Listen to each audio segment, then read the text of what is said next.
백두산 아래에 있는 마그마 방에 마그마가 계속 공급되는 가운데 위쪽에 있는 백두산이 구구구구 그런 진동들이 계속 일어나게 되는데요. 평소보다 두세 배 이상씩 많아지기도 했고요. 실제로 백두산의 지하수의 수온이 오르기도 했었고요. 나무가 고사하는, 말하자면 내부에 있었던 황산화물이나 이산화탄소가 밖으로 분출되면서 틈이 생기니까 밖으로 분출될 수 있겠죠. 그것 때문에 식물들이 말라 죽는 일까지도 조금씩 관측이 되기 시작한 겁니다. 그래서 자고 있었던 백두산이 드디어 깨어나는구나.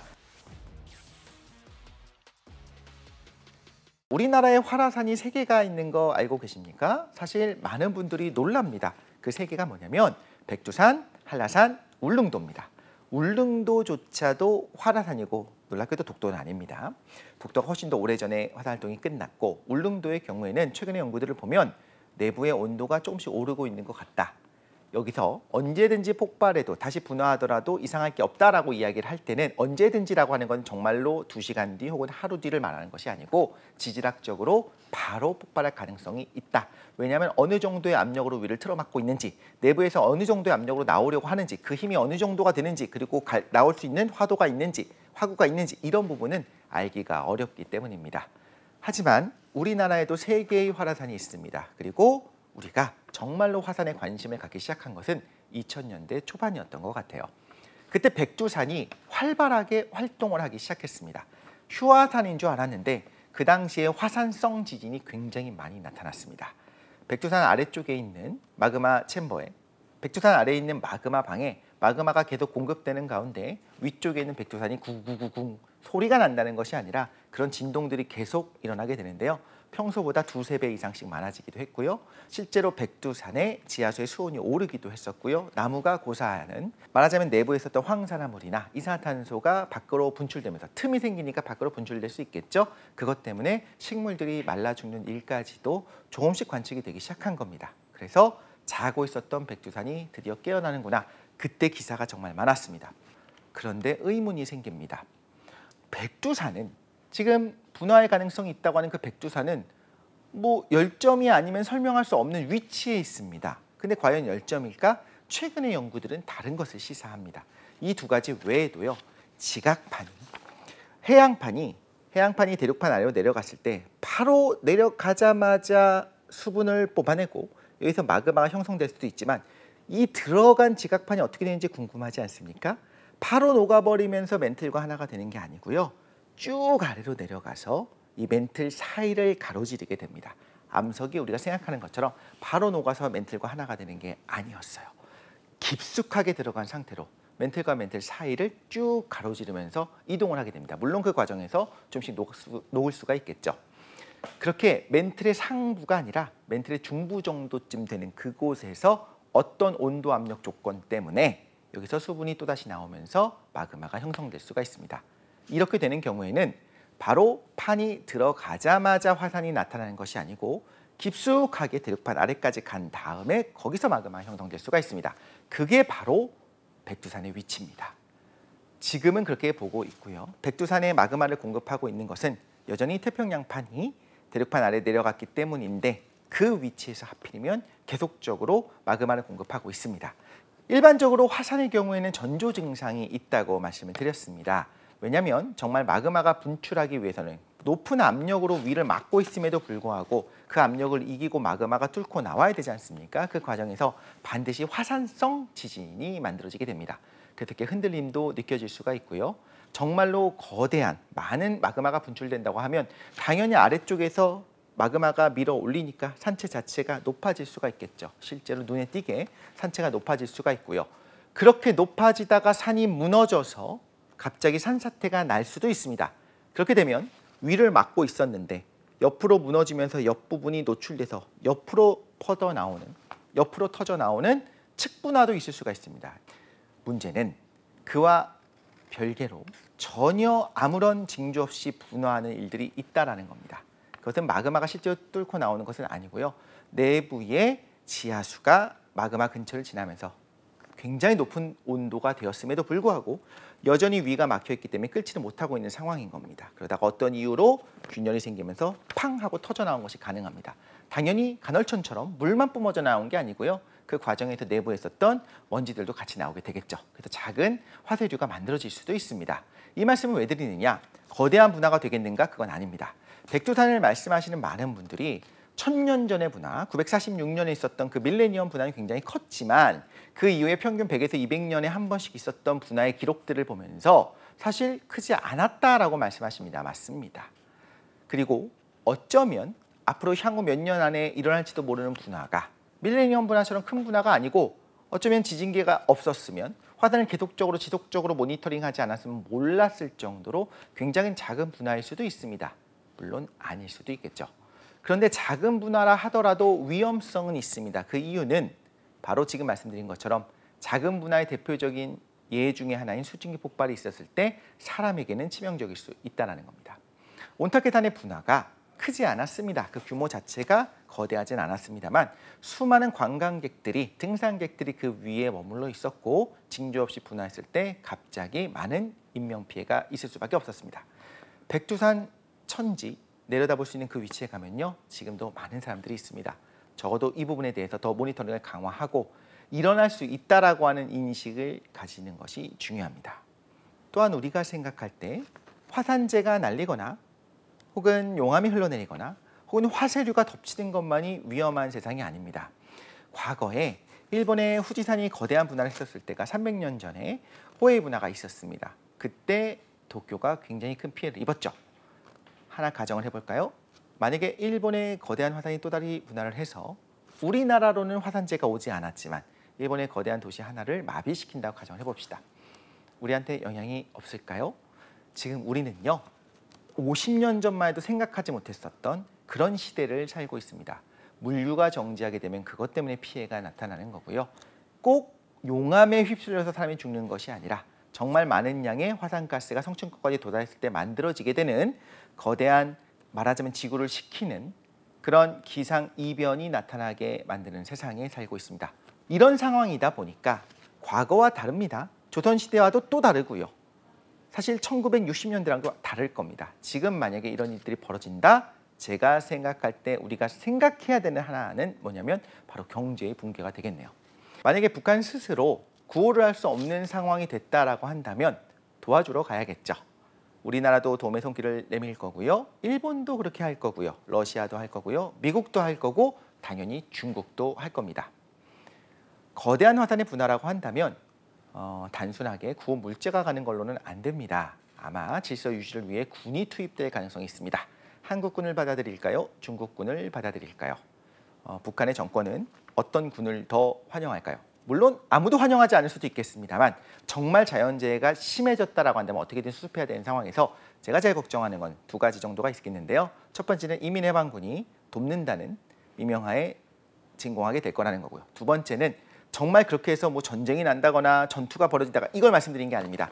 그것 때문에 외국에서 한반도를 어떻게 바라볼 것인가 하는 겁니다. 아, 긴장이 높아졌네. 아, 큰일 났네. 저기는 위험한 곳이구나. 자산을 빼자 해서 주식시장이 유동칠 가능성이 있겠죠. 그런 부분들을 적어도 우리가 알고 있는 것과 아무리 분화한다고 하더라도 용암이 서울까지 안 와라고 생각하면서 안일하게 생각하는 것은 분명히 대처에 있어서 차이가 있을 수밖에 없을 겁니다. 적어도 지금은 인명피해가 몇 명이 사망했는가, 몇 명의 사상자가 나타났는가만으로 어떤 피해를 측정할 수 있는 그런 시대는 아니라는 겁니다.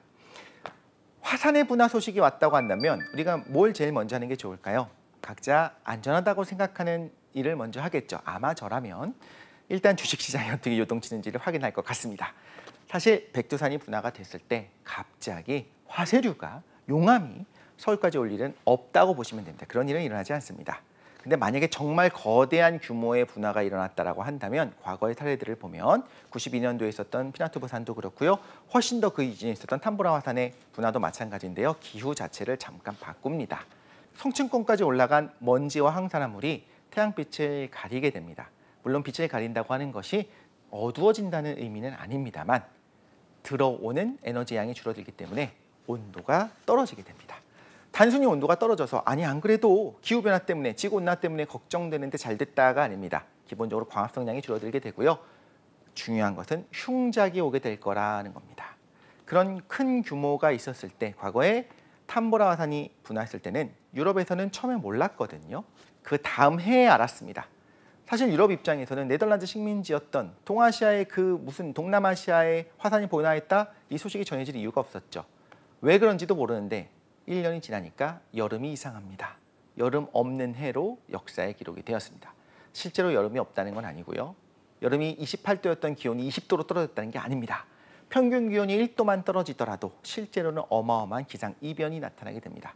사실 우리가 탄소 제로를 통해서 지금 산업혁명 이전으로 돌리자라고 하는 그 목표 자체도요. 기껏해야 1.5도, 2도, 2.5도 이내로만 막자라고 하는 것이 우리의 목표인 셈인데 그렇다면 거대한 화산 하나가 만들어내는 그 효과가 그 후폭풍이 엄청나다는 걸 이해할 수 있을 겁니다. 화산이 분화했다는 소식이 있게 되면 각자 생각할 때 필요한 것들을 해야 되는데요. 우리나라의 가이드라인이 있습니다. 만약에 화산 분화의 소식이 있고 만약에 화산재가 올 가능성이 있다고 한다면 어떻게 해야 되느냐.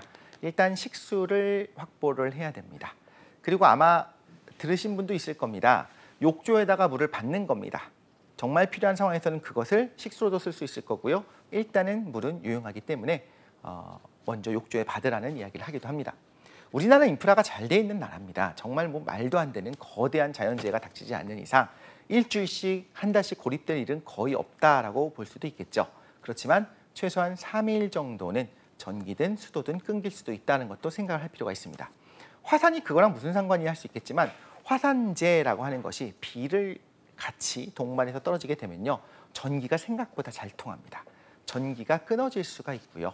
그런데 그 부분이 한 동네 하나가 잠깐 정전되는 것이 아니고 만약에 커다란 경기도 일부가 혹은 서울 전역이 정전이 된다고 하면 복구하는 데까지 시간이 꽤 많이 걸릴 수도 있습니다. 또 하나는 화산재는요. 시뮬레이션을 해보면 0.5cm, 1cm만 쌓여도 차가 운행할 수가 없습니다. 미끄러져서 그렇습니다. 실제로 굉장히 젖어있는 화산재는 굉장히 미끄럽고요. 진흙보다도 더 미끄럽다고 보시면 됩니다. 그렇다면 차량을 움직일 수 없는 상황에서 제설 작업이랑 다르죠. 염화칼슘을 뿌린다고 없어지지 않습니다. 복구되는 데까지 시간이 걸릴 수 있겠죠. 적어도 이번 기회에 생존 특강을 보신 분들은 이런 일들이 일어날 수 있겠구나. 화산재가 조금 쌓인다 한들 그냥 툭툭 털면 되지가 아니라 미세한 돌가루들입니다. 콘택트 렌즈를 끼고 있는 분들은 당연히 각막에 손상이 있을 수 있으니까 가급적이면 렌즈를 끼지 말아라. 이런 가이드라인도 중요하겠습니다만 자동차에 쌓여있는 화산재는 유리 조각이기 때문에 돌 조각이기 때문에 걸레로 문질러 닦지 말아라. 실제로 가이드라인에 있는 겁니다. 이것도 중요하겠습니다만 항상 더 큰 재해, 더 큰 피해가 있을 수도 있다는 것을 알고 우리가 대처할 생각을 해야 될 것 같습니다. 백두산이 분화한다 한들 바람 방향 때문에 서울에는 영향을 주지 않을 것이다 라고 주장하는 분들도 있습니다. 큰 줄기로 봐서는 그렇습니다. 92년에 필리핀에 있었던 피나투보산의 분화의 경우에는요. 하필이면 그때 커다란 태풍이 올 때였습니다. 그래서 화산재가 위로 올라갔다가 엄청난 양의 비와 함께 다 쏟아져 내렸죠. 멀리 퍼지지 못했고 오히려 그 무거운 화산재들은 그 근방에 다 쌓였습니다. 제가 그 자리에 가봤는데요. 지금 보이는 이 흙에 200m 아래쪽에 원래 계곡이 있다고 합니다. 200m가 쌓입니다. 그것은 어쩌면 비가 같이 왔기 때문에 역대급 태풍과 같이 있었기 때문에 오히려 그 부분에 다 쌓였을 수도 있습니다. 제가 드리고 싶은 말씀은 우리가 편서풍 지대라고 해서 언제나 바람이 한 번도 빠짐없이 항상 서쪽에서 불어오는 게 아니라는 겁니다. 그때 어떤 기상 상황이냐에 따라서 다른 방향으로 바람이 불 수도 있겠죠. 이것도 같이 생각을 해야 된다라는 것입니다. 또한 백두산이 정말 위험하다고 이야기할 수 있는 요인 중에 하나가 천지입니다. 물이 있으면 더 위험합니다. 사실 백두산의 산체가 물을 가두고 있는 상황이잖아요. 실제로 커다란 분화가 아니더라도 어떤 이유로 인해서 만약에 그 산체 중에 하나가 무너진다라고 생각하면 그쪽으로 어마어마한 양의 그 백두산 천지물이 빠져나가게 되겠죠. 이러면 수해는 반드시 옵니다. 우리가 비가 많이 왔을 때 실제로 흐를 수 있는 공간이 다 있는데 왜 범람을 하지라고 생각하지 않습니까? 실제로 가면 안 되는 그곳에 많은 양의 물이 쏟아지게 되면 반드시 피해는 있을 수밖에 없습니다. 그것이 화산 때문일 수도 있고요. 화구가 과거에 나왔던 그 화도를 타고 반드시 나오는 것이 아닙니다. 백두산의 위성사진만 보더라도 과거의 화구와 나중의 화구, 그 이후의 화구들이 조금씩 바뀌는 모습을 볼 수가 있습니다. 그렇다면 백두산도 말하자면 지금 측분할할 가능성도 있는 거고요. 그리고 산체가 무너지면서 홍수가, 또한 화산재가 물과 섞이는 라하르라고 하는 무시무시한 마치 시멘트물 같은 이런 자연재해까지 같이 덮칠 수가 있는 겁니다. 제가 서두에 한반도는 지질학적으로 안정하지만 우리가 안전한지 모르겠다라고 말씀드렸습니다. 지금 말씀을 드린 내용을 들으시면 아마도 좀 공감을 하실 수 있을 것 같습니다. 적어도 어떤 최악의 상황이 있을 수 있는지를 아는 것과 모르는 것이 차이가 있을 거고요. 안전을 견인하는 것은 지식입니다. 정말 많은 재해가 반복적으로 왔었던 이웃나라조차도 하나의 커다란 재해가 올 때마다 아, 거기까진 몰랐네, 그건 몰랐네, 이건 몰랐네 하면서 서서히 배워갑니다. 우리는 남의 나라 얘기다라고 생각하지 말고 이런 이야기들을 들으면서 타산지역 삼고 알아두면 좋을 것 같습니다. 적어도 우리가 안전에 대해서만큼은 타협하지 않으면서 단순히 집안이 안정한 걸 넘어서 방제 시스템뿐만 아니라 문화적으로도 굉장히 안전한 그런 나라를 후손에게 물려줄 수 있으면 좋겠습니다.